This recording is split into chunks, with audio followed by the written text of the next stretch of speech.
नमस्कार, मैं शीतल पी सिंह। सत्यहिंदी.com पर आपका स्वागत है। औरंगाबाद से एक बड़ी बुरी खबर आ रही है। 17 मजदूर रेलवे की पटरियों पर सोते हुए एक मालगाड़ी द्वारा कुचल दिए गए हैं।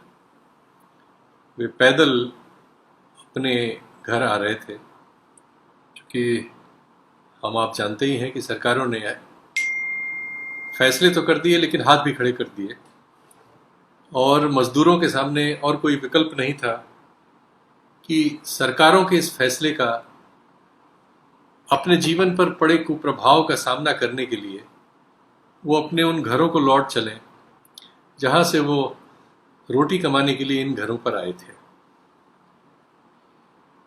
आनंद सिंह की एक कविता है, आज उसने फेसबुक पर लिखी है। इन रोटियों की ही तलाश में वे आए थे गांव से उजड़कर शहर में। रोटियों की ही खातिर उन्होंने फैक्ट्रियों में लोहा गलाया और गलाया अपना हाड़ मांस। अचानक रोटी की तलाश में वे फिर से गांव की ओर रुखसत हुए। इससे पहले कि वे रोटी खा पाते, उनके गलाए गए लोहे की पटरियों और पहियों के बीच कुचल दिया गया उनका हाड़ मांस। दर्दनाक कविता है, लेकिन विषय ऐसा है कि इससे भी और दर्दनाक और लोमहर्षक और हृदय विदारक शब्दों की ज़रूरत है, कविताओं की ज़रूरत है, बोलने की ज़रूरत है। अब तो खैर प्रधानमंत्री जी का भी शोक संदेश आ गया है। मध्य प्रदेश के मुख्यमंत्री जहां के मजदूर थे, शिवराज सिंह चौहान, ट्विटर और फेसबुक पे बहुत तेजी से एक्टिव हो गए हैं। मृतकों के जितने रिश्तेदार उनको मिल सकते थे उनको दिलासा देने में लग गए हैं। अनाउंस हो रहा है कि शायद 5-5 लाख अब इन मजदूरों के जिनकी जान चली गई है, जिनके शरीर लोथड़ों में बदल गए हैं, उनके कथित खातों में पहुंच जाएंगे। और मध्य प्रदेश सरकार का एक विशेष जहाज जिन मजदूरों के लिए एक छोटा 3 व्हीलर 2 व्हीलर 4 व्हीलर नहीं निकला, अब उनके लिए जहाज जा रहा है जो घायल और मजदूरों के उपचार की व्यवस्था देखेगा और उसका हाल चाल लेगा। मरने के बाद बहुत चीजें हो रही हैं। ट्रेन और बस नहीं है तो क्या हुआ, अब हवाई जहाज सीधे पहुंच गया है। और प्रधानमंत्री जो अब तक लगभग खामोश थे, मजदूरों के इस महाप्रयाण पर उनके मुंह से एक शब्द नहीं निकला था, आज जब उनके शरीर लाशों में बदल गए तब वो हाजिर हैं और उनका एक बड़ा सा बयान है। बहुत दुखी हैं वो, और उन्होंने रेल मंत्री से बात की है। सारे टेलीविजन चैनलों पर वो उपस्थित हैं। इस बीच देश भर से मजदूरों का, ये औरंगाबाद का ही नहीं, पूरे देश में उनका अपने गृह जनपदों की ओर लौटना जारी है। बहुत बड़ी तादाद में, कोई रिक्शे पे है, कोई साइकिल पे है, कोई ठेला लिए हुए है, कोई पैदल है, और ये सब जारी है। चाहे वो दूरी 2000 किलोमीटर के पार हो, चाहे 1000 किलोमीटर पार हो, चाहे 500 किलोमीटर पार हो, उनकी कदमताल जारी है। और सरकारों की उनके प्रति बेरुखी भी उसी हिसाब से जारी है। उनमें कर्नाटक की तरह कभी ट्रेनें कैंसिल की जा रही हैं, कभी ट्रेनें शुरू की जा रही हैं। बिहार की तरह कभी उनमें फिर से मजदूर भेजे जा रहे हैं। इस तरह की घटनाएं आपके पास रिपोर्ट हो रही हैं, आप जान रहे हैं। बरखा दत्त जैसी एक पत्रकार ने बहुत ज्यादा इसको रिपोर्ट किया है, तुलनात्मक रूप में किसी भी फील्ड रिपोर्टर से ज्यादा, और बहुत सारे इंडिविजुअली और दूसरे भी पत्रकारों ने इसको रिपोर्ट किया है। ये चाहने के बावजूद, जैसा सरकार की ओर से लग रहा है और जो सरकारी भोंपू है उनकी ओर से लग रहा है कि वो इसको दरी के नीचे डालना चाहते हैं, ये मामला दरी के नीचे नहीं जा रहा है। हम लोगों के मित्र और CSDS के एक टिप्पणीकार ने अभी टेलीग्राफ में एक अच्छा लेख लिखा। उन्होंने कहा कि देश में तमाम विभाजन है, लेकिन एक विभाजन जो था, लेकिन वो उभर कर इस पूरी त्रासदी के दौरान सामने आया है, वो है वर्ग विभाजन। इस समाज में अब साफ साफ हो गया है कि मजदूरों के साथ कोई नहीं है। जो सत्ता है और जो सत्ता चलाने वाला प्रतिष्ठान है और जिनको अपने कारखानों में इन मजदूरों की जरूरत है, वो एकदम आमने सामने खड़े हैं। वो चाहते नहीं है कि मजदूर अपने घर लौटे, और मजदूर चाहते नहीं है कि वो अब औद्योगिक ठिकानों पर रहें, जिसने उनको ऐसे गाढ़े वक्त में, जब उनको भूख प्यास और सपोर्ट की जरूरत थी, उनको भूखे मार लिया, प्यासा मार लिया। तो एक ये बड़ा तनाव का बिंदु है। ये और बात है कि इसकी कोई राजनीतिक शक्ल नहीं है और कोई दूसरी शक्ल भी नहीं है, लेकिन ये एक तनाव का बिंदु है, समाज में इस विभाजन का बिंदु है। ये एक टिप्पणीकार ने इसको महसूस किया है। मजदूरों और मालिकों के बीच जो ये वर्ग विभाजन है, उससे जो परिस्थिति पैदा हुई है, उससे औद्योगिक राज्यों में खलबली मची हुई है। पंजाब, गुजरात, महाराष्ट्र, तेलंगाना, आंध्रा, आपका कर्नाटक, इन सब में जो मालिक वर्ग है जिसका सरकारों में काफी अच्छा नियंत्रण है, जैसा कर्नाटक की घटना से साफ भी हुआ था कि बिल्डरों की लॉबी वहां गई और मुख्यमंत्री के साथ बैठी और मुख्यमंत्री ने तुरंत आनन फानन में वहां से लौटने वाली ट्रेन कैंसिल कर दी थी।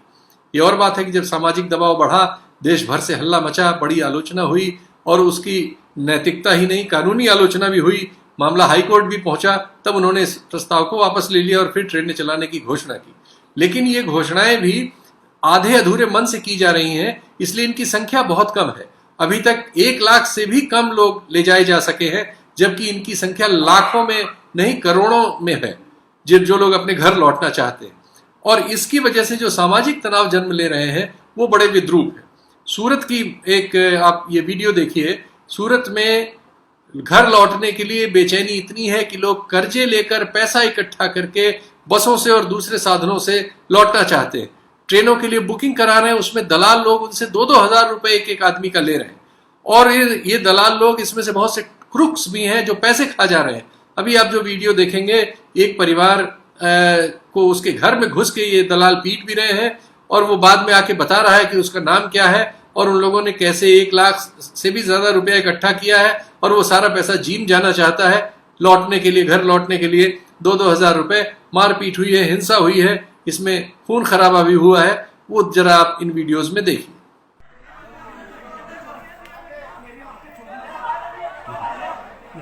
आदमी को भी चाहिए था ना, वो अंदर था तो कहीं निकल दिया उसको।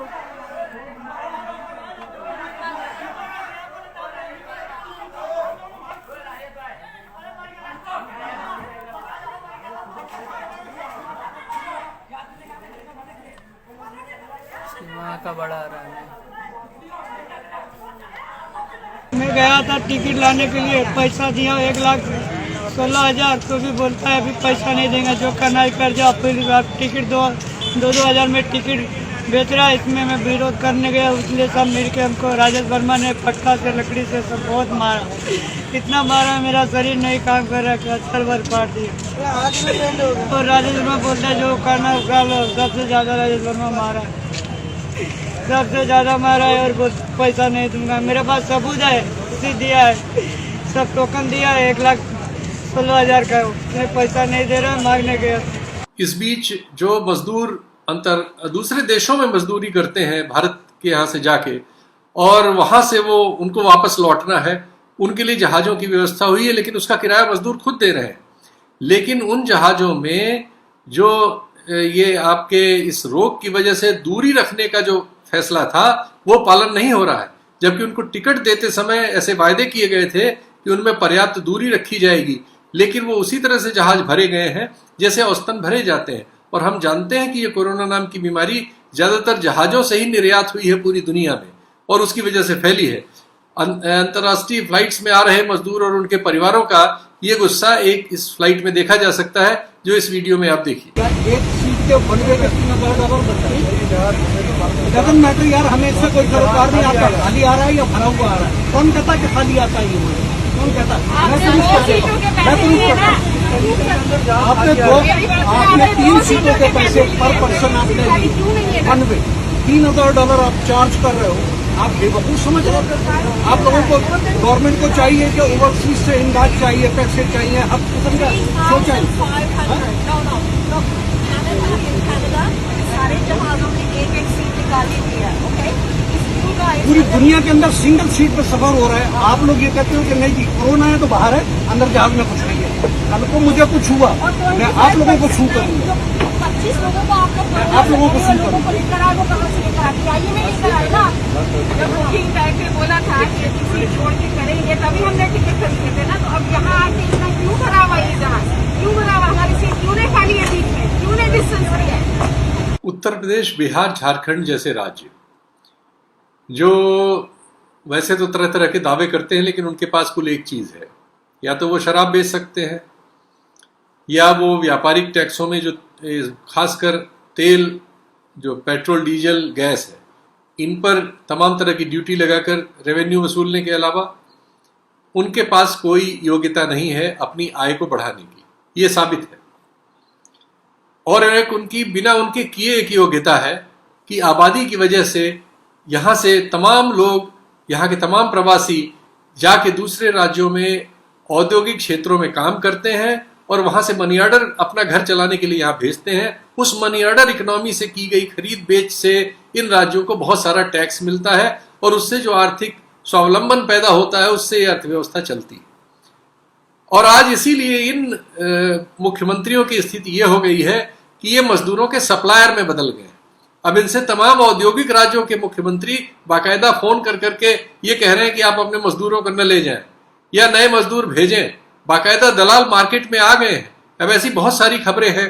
बिहार में जो कल हुआ कि जो ट्रेन यहां से मजदूरों को लेने जा रही थी उसमें बिना किसी राष्ट्रीय गृह मंत्रालय के आदेश के, बिना किसी पॉलिसी बनाए हुए 200-250 मजदूर, ये वहां के मुख्यमंत्री द्वारा स्वीकृत बयान है कि 250 मजदूर तेलंगाना के लिए वहां के मुख्यमंत्री के मांगने पर यहां से भेजे गए, जो एक विशेष किस्म के किसी उद्योग में काम करते हैं और जो मार्च में यहाँ लॉकडाउन में थे और अब जो जिनके लिए वहां अच्छी सुविधाएं वगैरह देने और कुछ पैसे उनके घर दलालों के माध्यम से भिजवाए गए हैं जिससे वो वहां जाएं। तो अब इन राज्यों के मुख्यमंत्री गण एक तरह की आप कह सकते हैं कि दलाली के काम में लग गए हैं, जिसमें वो सीधे तो नहीं ले रहे हैं, परोक्ष रूप से ले रहे हैं। तो ये एक बड़ी विद्रूप सी स्थिति है कि उन सारे लोगों ने जिन्होंने इन मजदूरों की जान माल के लिए इनको भूखे प्यासे मरने सड़कों पर छोड़ दिया था, अब इनका सौदा करने के लिए बाजार में आ गए। ये एक विद्रूप हमारे सामने है। दूसरे, इन मजदूरों के पक्ष में जो सैकड़ों सालों के मजदूरों के आंदोलनों से और आजादी के बाद के पूरे 70 सालों के आंदोलन से जो बहुत सारे मजदूरों के अधिकार बने थे, ये मुख्यमंत्रियों ने एक पल नहीं लगाया।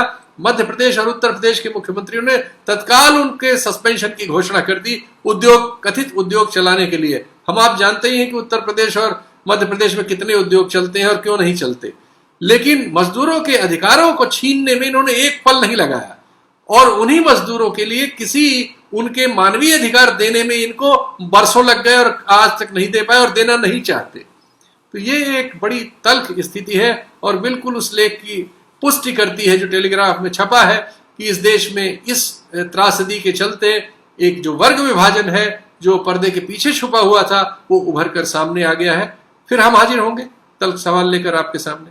नमस्कार, धन्यवाद। सत्य हिंदी के और वीडियोस को देखने के लिए हमारे YouTube चैनल को सब्सक्राइब करें और सीधे नोटिफिकेशन पाने के लिए बेल आइकन दबाएं।